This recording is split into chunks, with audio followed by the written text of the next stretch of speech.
Hello friends, welcome to my channel Bhudev here. আমি আমার চ্যানেলে সবাইকে ওয়েলকাম করছি। গুড মর্নিং টু এভরিওয়ান, সবাইকে শুভ সকাল। আজকে আমরা একটা নতুন lesson plan, micro lesson plan আলোচনা করতে যাব। তো আমাদের নাম হচ্ছে কি, প্ল্যানের নাম হচ্ছে শিশুকেন্দ্রিক শিখন পরিচালন দক্ষতা। এই স্কিলটার উপর আজকে আমরা একটা প্ল্যান প্রস্তুত করব।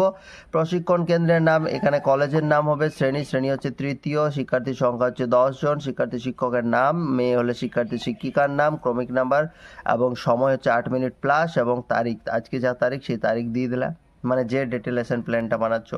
একক হচ্ছে বিষয় হচ্ছে আমার গণিত, একক হচ্ছে গুণের ধারণা। উপ-এককগুলো আমি জাস্ট গো থ্রু করে নেব একবার। কার্ড নিয়ে মজা করি, প্রিয়ার হিসাব, দীপার বইমেলায় ভ্রমণ, টগর ফুলের সংখ্যা জানি, বইয়ের দাম বের করি, গুণ করতে পারি নাকি দেখি। আজকের পাঠ হচ্ছে বইয়ের দাম বের করি। কম্পোনেন্টসগুলো আমরা একবার দেখার চেষ্টা করব, আচরণাঙ্গগুলো। দেখো, প্রথম কম্পোনেন্ট আছে শিক্ষার্থীদের সক্রিয় অংশগ্রহণ, তারপর হচ্ছে ধারাবাহিকতা বজায় রেখে মতামত প্রকাশ, তারপর হচ্ছে শিক্ষার্থী অথবা শিক্ষার্থীদের মধ্যে পারস্পরিক মিথস্ক্রিয়া, এবং তারপর হচ্ছে শিক্ষার্থীদের দ্বারা সিদ্ধান্ত গ্রহণ। এরপর আমরা প্ল্যানের মধ্যে যদি ঢুকি, তাহলে প্রথমে দেখব কি না, প্রথমে দেখতে পাচ্ছি আমরা শিক্ষক মহাশয় প্রথমে শ্রেণীকক্ষে প্রবেশ করে শিক্ষার্থীদের সঙ্গে কুশল বিনিময় করবেন এবং তারপর তাদেরকে ক ও খ দুটি দলে বিভক্ত হয়ে যথাস্থানে বসতে বলবেন।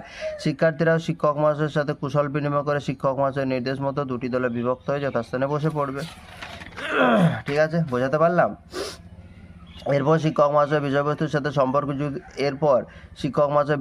সাথে সম্পর্কযুক্ত একটা ছবি শিক্ষার্থীদের দেখাবেন এবং প্রত্যেক দলকে ছবি সম্পর্কে একটা করে মন্তব্য করতে বলবেন।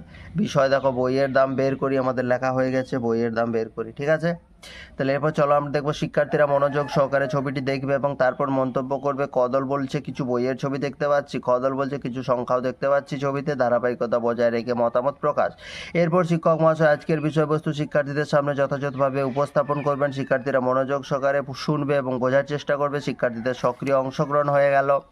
এরপর শিক্ষক মহাশয় নির্দেশ দেবেন, ক দল খ দলকে প্রশ্ন করবে, খ দল উত্তর দেবে, এবং নেক্সট খ দলকে প্রশ্ন করবে, ক দল উত্তর দেবে। ঠিক আছে, এটা ব না, এটা হচ্ছে ক দল। ঠিক আছে, ক।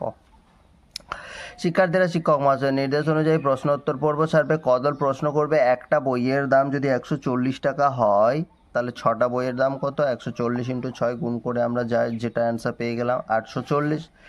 তারপর আমার খ দল প্রশ্ন করছে, একটা চেয়ারের দাম যদি 245 টাকা হয় তাহলে 4টা চেয়ারের দাম কত? 245 × 4 980। ধারাবাহিকতা বজায় রেখে মতামত প্রকাশ হয়ে গেল।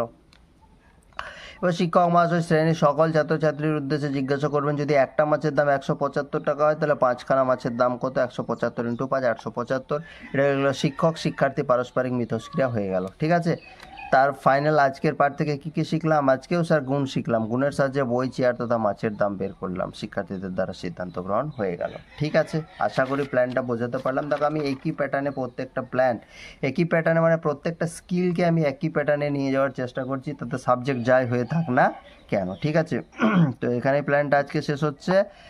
পরের ভিডিওতে আবার দেখা হচ্ছে। বাট আমার কথাটা হচ্ছে, নিডি পিপলদের কাছে ভিডিওগুলো অবশ্যই শেয়ার করার একটা অনুরোধ রইল এবং চ্যানেলটা সাবস্ক্রাইব করে সাপোর্ট করার অনুরোধ রইল। Thank you, have a good day.